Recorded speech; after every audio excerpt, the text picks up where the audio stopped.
Demo korban penggusuran rusuh. 6 penyalahguna narkoba ditangkap. Kertas koran bekas disulap jadi guci.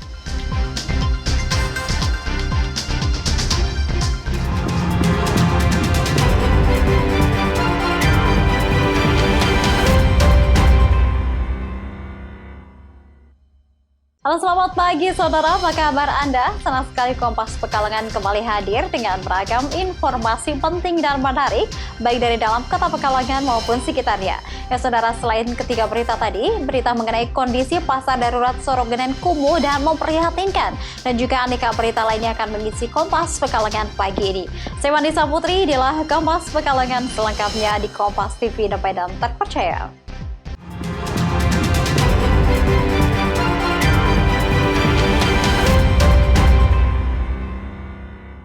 Baik saudara, kita awali informasi pagi ini dengan aksi unjuk rasa korban penggusuran Pemkot Tegal dan PT KAI di gedung DPRD Kota Tegal berlangsung ricuh. Masa yang kesal sempat menghadang mobil dinas yang hendak keluar.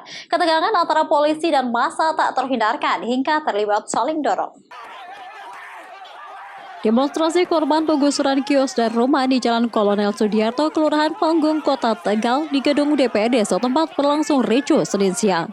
Masa yang terdiri ratusan mahasiswa dan puluhan korban penggusuran menghadang sejumlah mobil dinas Pemkot Tegal yang hendak keluar gedung DPRD. Masa mengira mobil dinas tersebut dinaiki sejumlah anggota dewan yang baru keluar dari ruang rapat. Ketegangan terjadi saat puluhan polisi dari Polres Tegal hendak mencegah aksi massa. Namun keduanya justru terlibat saling dorong karena tersulut emosi, bahkan nyaris bentrok. Aksi penghadangan berhasil dicegah Wakapolresta Tegal Kompol Joko Wicaksono karena ternyata mobil dinas tersebut bukan ditumpangi anggota dewan namun sejumlah pejabat Pemkot. Masa kembali melanjutkan aksi demo di depan gedung DPRD Kota Tegal. Kepada Wakil Ketua DPRD Kota Tegal Habib Ali Zainal Abidin, masa menuntut dikembalikan hak-haknya agar bisa memiliki tempat usaha yang layak. Karena pembongkaran yang dilakukan Pemkot oleh Wali Kota Tegal Dedi Yon Supriyono dan PT KAI tidak sesuai aturan.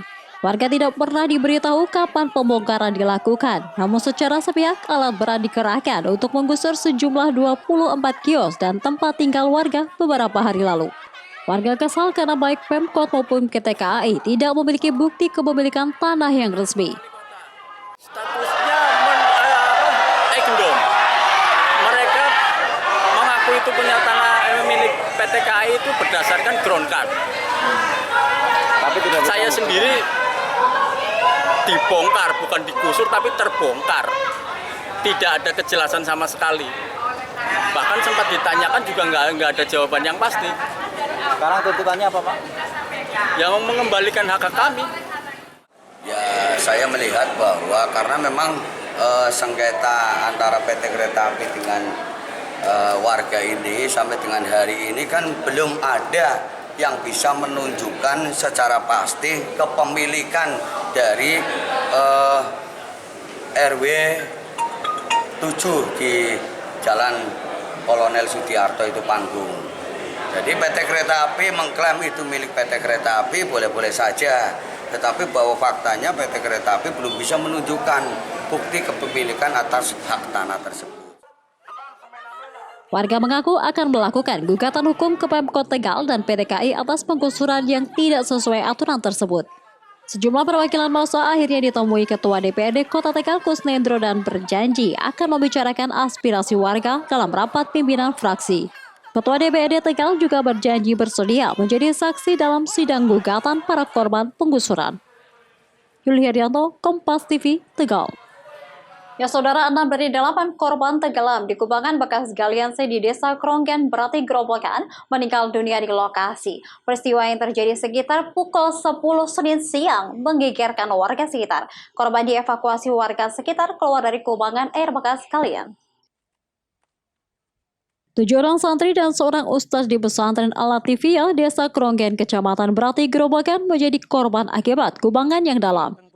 Kubangan air yang terjadi akibat sisa galian C di desa tersebut tak disangka cukup dalam dan mengakibatkan 6 orang santri pesantren tersebut tenggelam dan meninggal di lokasi kejadian. Peristiwa naas tersebut berawal ketika para santri pesantren tersebut usai bekerja bakti membersihkan bangunan sekolah baru di pesantren tersebut. Sebagian santri hendak mencuci tangan yang kotor di kubangan air bekas Kalian C. Saat itu para santri tak menyadari kedalaman kubangan air. Salah satu santri yang mencuci tangan di kubangan tersebut terpeleset. Mengetahui temannya terpeleset masuk ke dalam air kubangan Kalian C, teman-teman lainnya berusaha menolong. Namun naas, kedalaman dasar kubangan air sisa Kalian C yang ternyata sedalam sekitar 2 meter tersebut membuat ketujuh santri dan seorang ustadz yang berusaha menolong justru ikut tenggelam. Ini suruh ngambil kayu, berusaha kayu, kemudian kan terus nyuci tangan itu, disuruh ke situ. Terus selanjutnya saya nggak tahu. Yang kisah tadi siapa? Santri atau pelajar? Santri. Santri itu. Pondok Santri, semua. Pak? Iya. Yang 5. Terus yang nyuruh bersih-bersih siapa, Pak? Ya, 7. Ya kurang tahu, itu kan jangan lu Pak Yainya tuh yang di situ. Terus Ya Pak Yainya ya ikut juga. kelem ya? Iya, kalian juga. Ya sebenarnya itu kelelahan dalam kerja ya, sebenarnya ini sudah mulai reklamasi semenjak musim itu, berhubung keadaan musim hujan itu kan istilahnya kegiatan nggak bisa langsung, dan kebetulan saat ini tambang baru off mulai kerja. Nah jadi istilahnya lahan itu sebenarnya kedalaman air itu sekitar 40 cm, berhubung itu bekas reklamasi. Pada akhirnya kan warga yang habis kerja bakti sama Pak Yainya cuci akhirnya ambles ke patol itu. Pada peristiwa naas tersebut, 6 orang santri dan seorang ustadz pesantren Al-Latifiyah meninggal tenggelam di kubangan air bekas Kalian C. Kedelapan korban dievakuasi, puluhan warga setempat dibawa ke puskesmas Berati Grobogan. Rifa Ihadoko, Kompas TV, Grobogan. Ya, saudara, korban tewas kecelakaan maut di jalur Pantura Kabupaten Rembang bertambah 3 orang. Saat ini total korban meninggal dunia menjadi 5 orang. Satlantas Polres Rembang, Polda Jawa Tengah Senin pagi melakukan olah TKP kecelakaan maut yang terjadi di jalur Pantura Kabupaten Rembang. Olah TKP digelar untuk memperjelas kasus kecelakaan yang melibatkan 3 unit kendaraan, yaitu minibus, Terios, dan 2 buah truk tronton. Kasat Lantas Polres Rembang AKBP Sri Martini mengatakan jumlah korban dalam kecelakaan ini mencapai 5 orang. 2 orang tewas di lokasi kejadian dan 3 orang tewas saat menjalani perawatan di Rumah Sakit Dr. Sutrasno Rembang. Para korban merupakan satu keluarga warga Kabupaten Demak. Korban kendaraan Terios yaitu pengemudi meninggal di tempat ada 2 orang. Selanjutnya semua korban kita larikan ke rumah sakit. Luka berat ada 3, luka ringan ada 4. Penambahan korban dan Penambahan korban sementara ini semalam kami juga dapat kabar dari rumah sakit yang tadinya luka berat akhirnya meninggal dunia. Kecelakaan maut tersebut terjadi Minggu sore di jalur Pantura, tepatnya di Desa Punjol Harjo, Kabupaten Rembang. Kecelakaan melibatkan minibus Terios dengan 2 truk tronton. Kecelakaan bermula saat minibus Terios yang dikendarai Solikun warga Demak melaju dari arah timur hendak menyalip sebuah truk tronton yang ada di depannya.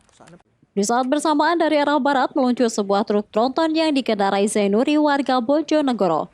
Tabrakan pun tak terhindarkan hingga membuat minibus Terios rusak berat. Megarada, Kompas TV, Rembang. Jangan kemana-mana saudara, akan ada informasi mengenai 6 pelaku penyalahgunaan narkoba ditangkap. Informasinya tentu saja berikut ini.